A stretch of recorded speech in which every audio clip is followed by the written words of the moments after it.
police report. Yes, sir. Ms. Diener, Mr. Smith, members of the Carr Jefferson family,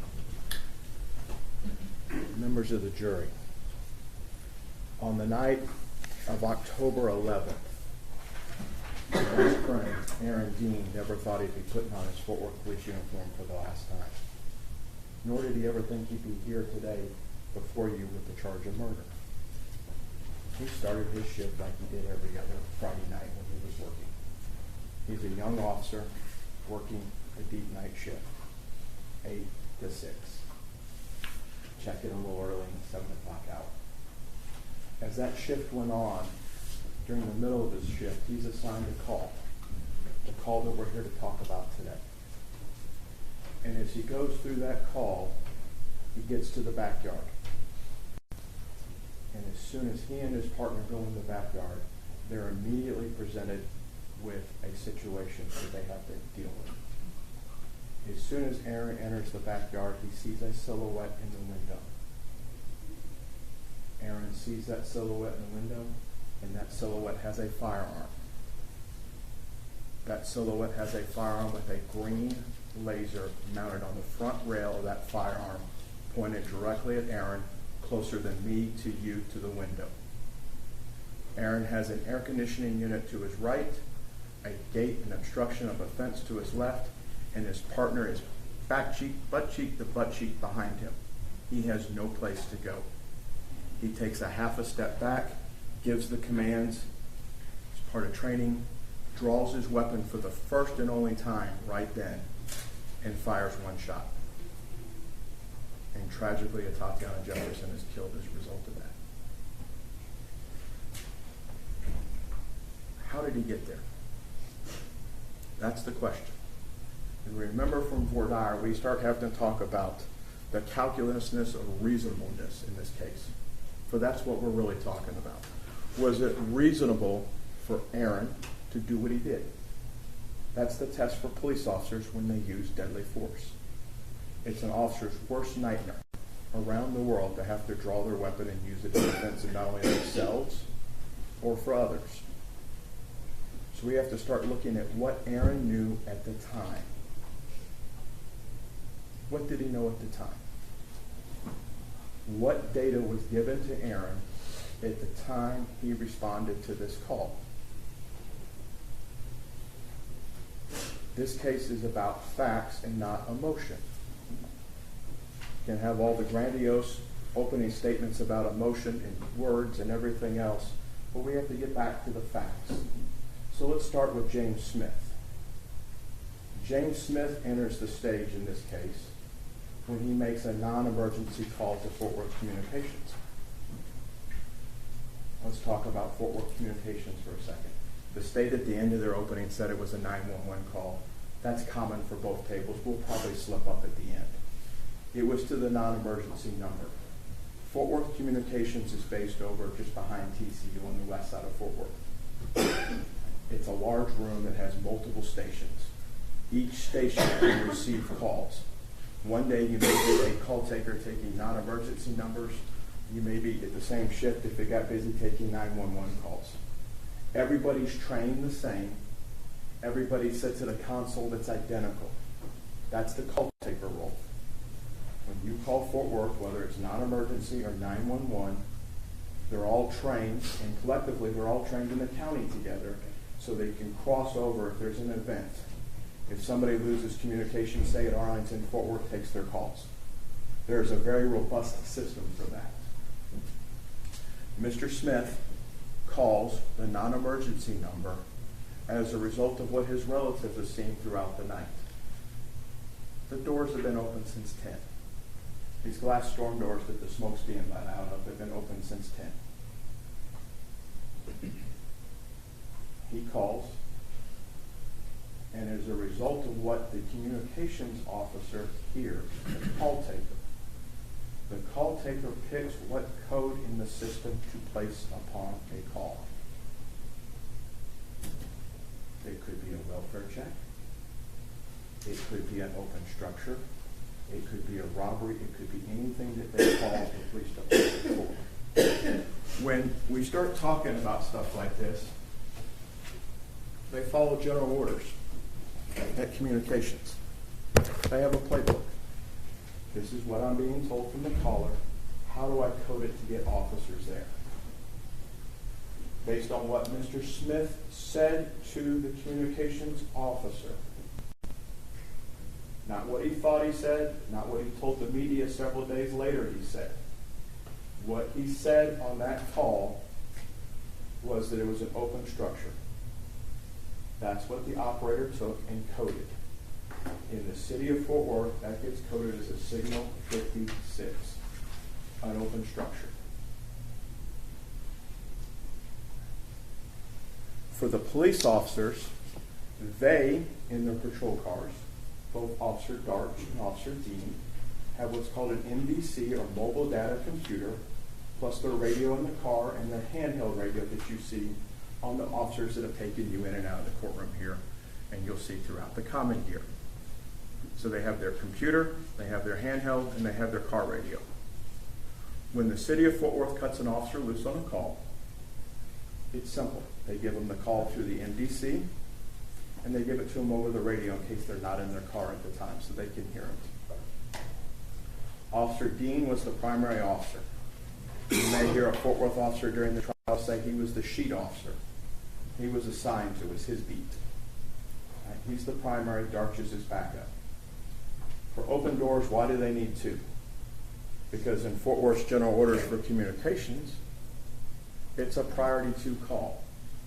Priority 1 being the highest, usually lights and sirens. Priority 2 is just below it. A priority 2 call requires 2 officers.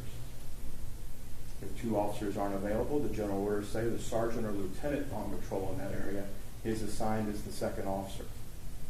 If the sergeant or lieutenant are not available, it goes to a neighboring area until there's 2 officers there. For officer safety, priority 2 call. Darch makes it there first, Dean gets there second. I think the evidence will show that Darch goes to the wrong house first. They come back, look in the squad again, and get the right address.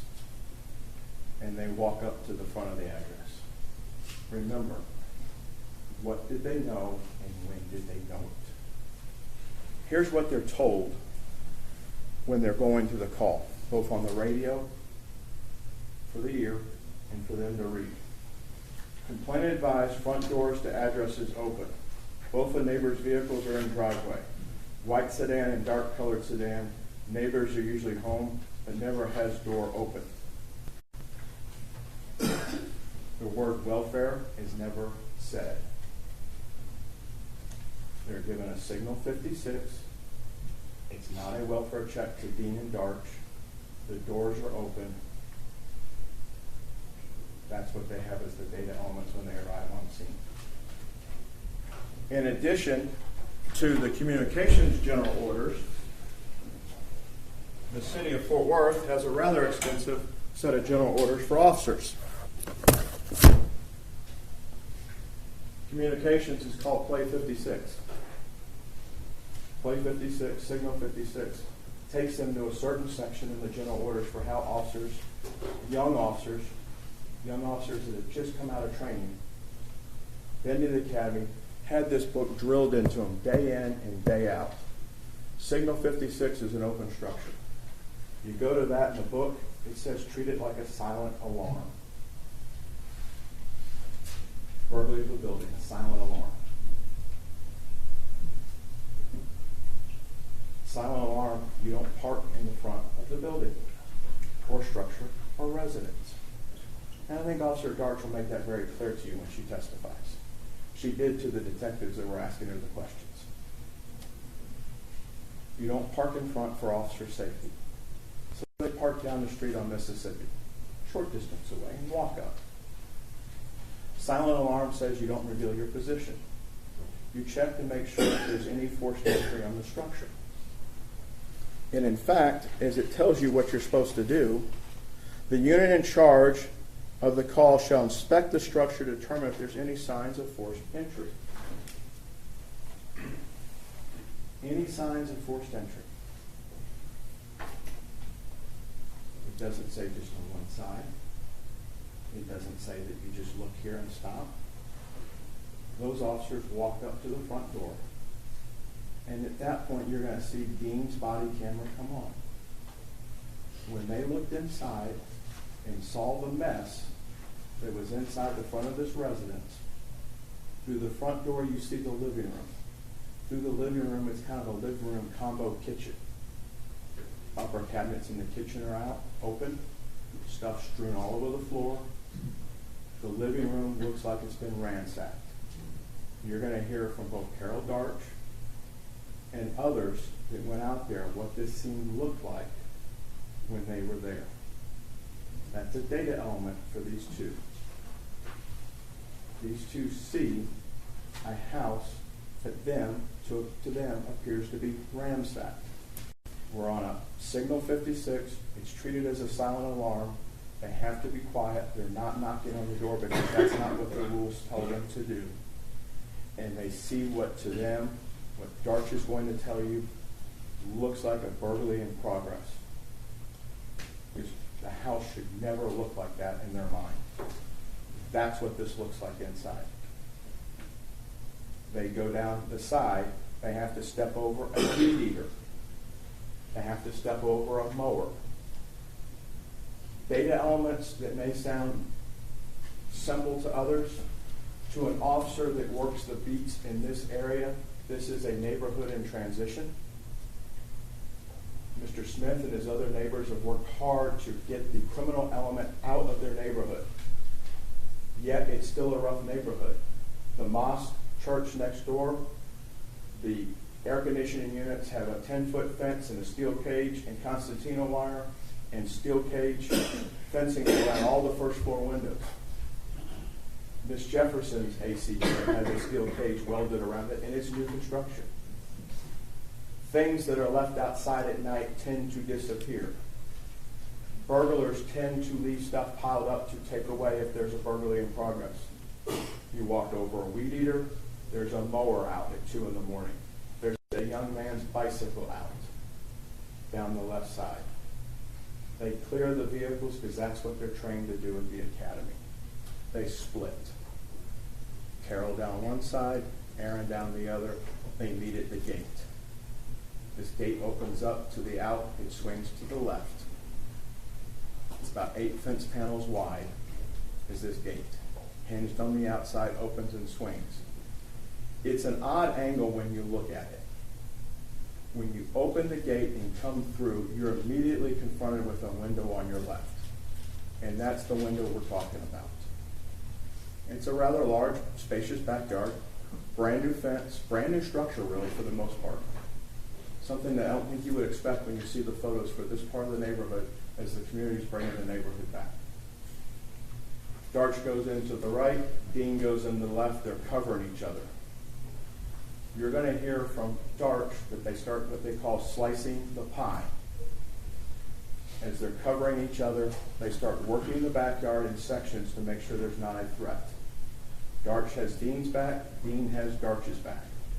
Dean has to clear the open window he passes. Because after the door on the right-hand side of the structure up front that was open, there's no other windows for them to clear prior to getting to the backyard. Following their general orders for what a signal 56 is, go see silent alarm. Silent alarm says you inspect the structure for forced entry. Dean comes across that window.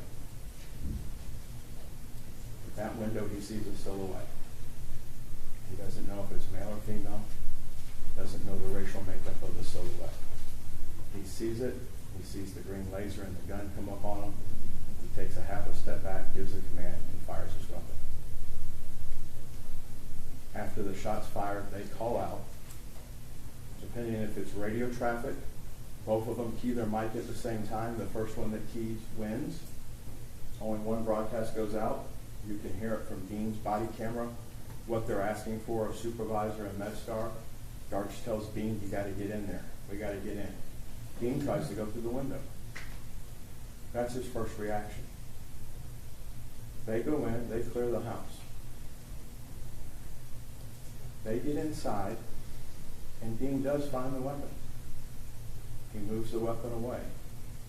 In training, Dean and Darch are taught to move the weapon away from anybody that's been involved in a critical incident.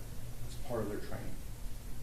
When Dean moves the weapon away, you'll see the green laser emitting still from it on the camera. The same green laser that was pointed at Dean and in turn pointed at Darch's back. Because if Dean steps out of the way, then it's his wingman that gets hit with the laser. They'd be painting her back.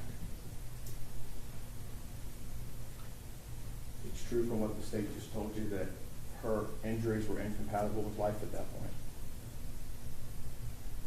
Darch took the little boy all the way outside, and you're going to hear from a sergeant, the state calls her, who it's her officers, it's her scene. Fabulous sergeant. Okay. She runs that scene, and there's an officer that's given custody of the boy and takes care of him like it's his own. Young Zion's a brave man. They start a process, as the state told you in their opening. Everybody from the mayor's office on down is notified. One of the people that's notified in this case is of particular interest to y'all. Her name is Lindsay Dula. Okay. And Lindsay's specialty, she's nationwide known, Lindsay's specialty is interviewing children. Lindsay's specialty is interviewing children that have faced traumatic events.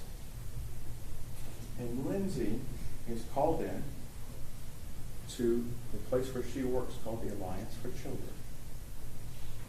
And the Alliance for Children is a place that is set up for audio and video recording. It's a safe place for children. It's a safe place to record children and interview them so that somebody that's professionally trained in interviewing a young child can interview somebody and get the information at one time. There's viewing rooms. There's observation rooms.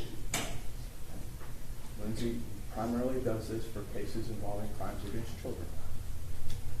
But there was forethought by the sergeant at the scene and the lieutenants and the captains that showed up to bring in the crimes against children or CACU units to assist with this. Young Mr. Carr is taken to the Alliance for Children. And Lindsay Dula interviews him. And I anticipate that you're going to hear from Mr. Carr probably even this morning. And there's some key takeaways I think you're going to hear from him. One, he recognizes the Fort Worth badge. And when Lindsay's talking to him, he knows it's the male that shot, not the female.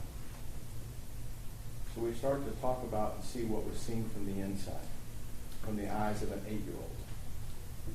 And he'll tell you, he acted it out for Lindsay, hopefully he'll tell you here, that his aunt raised the gun up and didn't do what the officer told her to do. Because the camera doesn't catch everything. The camera catches what you can see from Dean's left shoulder. Back to those data elements. What did Dean know at the time? And what did he do with it?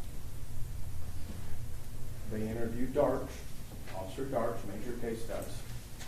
Carr's interview's over at 5:30 in the morning. Darch's interview's over at 7:07 in the morning. So before the rooster crows 3 times, they knew, they being the government, a pretty good idea what took place out there. That gun was relevant. Everybody in Texas, everybody in the United States has a right to defend themselves in their home. This is a tragic accident. That gun was placed in the line of a police officer. A green laser was placed on the officer. That officer considered that to be deadly force against him and reacted accordingly. And tragically, Ms. Jefferson lost her life. You're going to be charged in this court's charge at the end as to whether or not that act by Aaron was reasonable under the definitions that the judge had given you. We ask you to keep an open mind throughout this week. It'll go into next as the evidence is brought forward. And as you're looking at the evidence in the sterile courtroom, it's what did Aaron know at the time, not after the fact. Once the shot's fired, we have a different story. Okay? There's no doubt in my mind that Ms. Jefferson was a great person. The law requires you, when you consider a use of force shooting like this with the police, is what did the officer know at the time that was it reasonable? all the stories that have gone on post that, I think you'll see this week are not true. We look forward to you having this case at the end. Thank you. Thank you, Judge. Yes, sir.